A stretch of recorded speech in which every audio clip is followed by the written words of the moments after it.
Thank you for joining us for Weather Impact Now. I'm Pepper Baker, who's in for Chief Meteorologist Trevor Burchett, who has the week off. This is our half-hour show dedicated to weather that impacts you in the Mid-South and people across the country. Here is a live look at downtown Memphis from our Midtown camera. Had some pop-up storms earlier today and will probably continue throughout the day as well. Let's get right over to meteorologist Ryan Shoptaw for a first check of the forecast. Hey there, meteorologist Ryan Shoptaw with a first look at weather. Radar a little active in the area around Memphis this evening. It's mostly just pop-up isolated storms. The severe weather threat this evening is very, very low. If you do get caught under a downpour, a quick quarter to a half an inch is certainly possible. Otherwise, if you're not seeing isolated activity right now, it's mostly just warm outside and mostly clear. And then we have more pop-up storm chances later this week, mainly on the Thursday and Friday. But again, a small risk, a very slim risk this evening for some isolated storms. Here is the severe weather threat. Notice it's really up farther north for the most abundant risk, and it's only a marginal low risk up farther north of Memphis, up I-55. That's where isolated storms could get severe, but we're kind of excluded from that area. Here's this evening through about the 6:30 and 7 o'clock hour. There will be one or two areas of rain around Memphis, but mostly east. Down I-40, and then by, let's say, sunset tonight, you can see by about 7, 8, 9 o'clock, most of the action is moving away from us, and we're mostly clear by tomorrow morning. So coming up, we'll talk more about this very humid weather pattern and what additional rain chances we have later this week from Memphis. We'll talk about that forecast and more coming up. All right, we'll see you then, Ryan. Thank you. Right now, crews are searching for survivors of a deadly earthquake that crumbled the southern Philippines. At least 35 people are dead and more than 200 others are hurt. As ABC's Maggie Rulli reports, the 7.8 quake also triggered concerns of a tsunami. This was the most powerful earthquake to strike the Philippines in decades, a 7.8 magnitude quake that hit right off the Philippines' main southern island. This video shows children huddled together as the quake hit. You can see them being tossed back and forth, screaming in panic as an outdoor structure collapses next to them. Today was the first day back to school for those students after a 2-month break.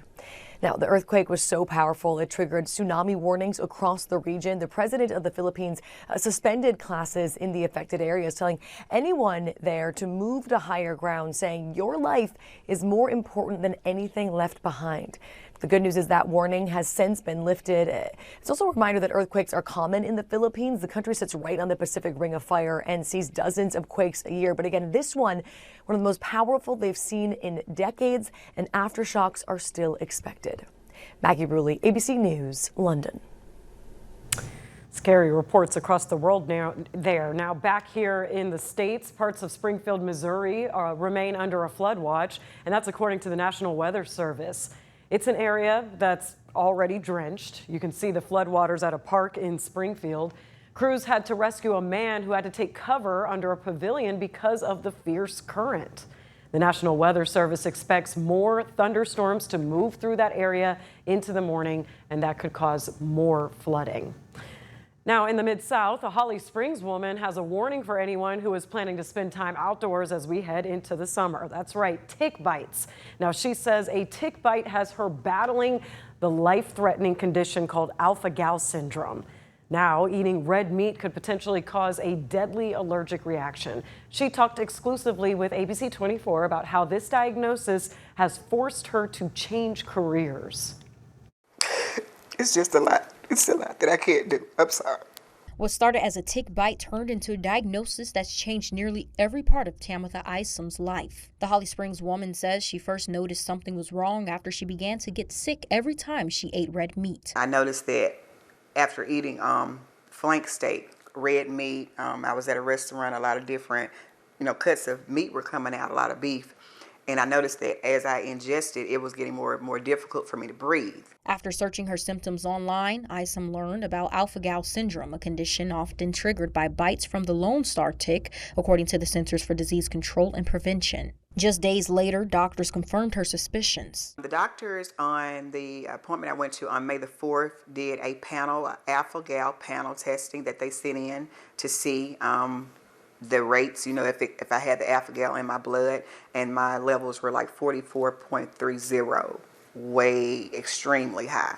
And it was beyond the shadow of a doubt that I had alpha-gal syndrome from that Lone Star tick bite. According to the CDC, alpha-gal syndrome can cause allergic reactions several hours after eating beef, pork, lamb, or other mammal-derived products. In severe cases, it can lead to life-threatening anaphylaxis. For Isom, the diagnosis has also come with a financial toll. I've been a cake decorator for the past 15 years, caterer for the past 15 years, and I had to now send my clients away because of the sensitivity to cooking, baking.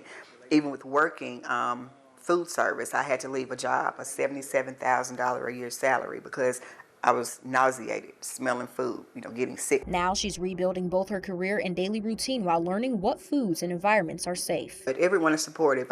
My new career now that I have, accommodations were made because, me being able to, not being able to come in contact with things that I were before, like now I can. So everybody's kind of alpha-gal. As summer brings more people outdoors, Isom says awareness could help others recognize the warning signs before the condition turns their lives upside down. She hopes sharing her experience encourages others to take tick bites seriously. Follow physicians' orders, go to appointments, don't miss appointments, go to therapy. If they say don't eat it, don't do it, don't consume it, don't. That's a big factor as long as you work with your physicians and do what they tell you to do.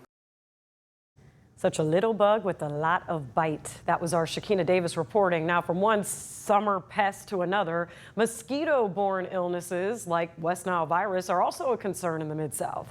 And that's why the Shelby County Health Department is getting ready for another round of spraying. Health leaders say at least one person in Shelby County has contracted West Nile virus this year. Truck-mounted mosquito spraying is scheduled each evening this week in zip codes across Memphis and Shelby County, of course, weather permitting.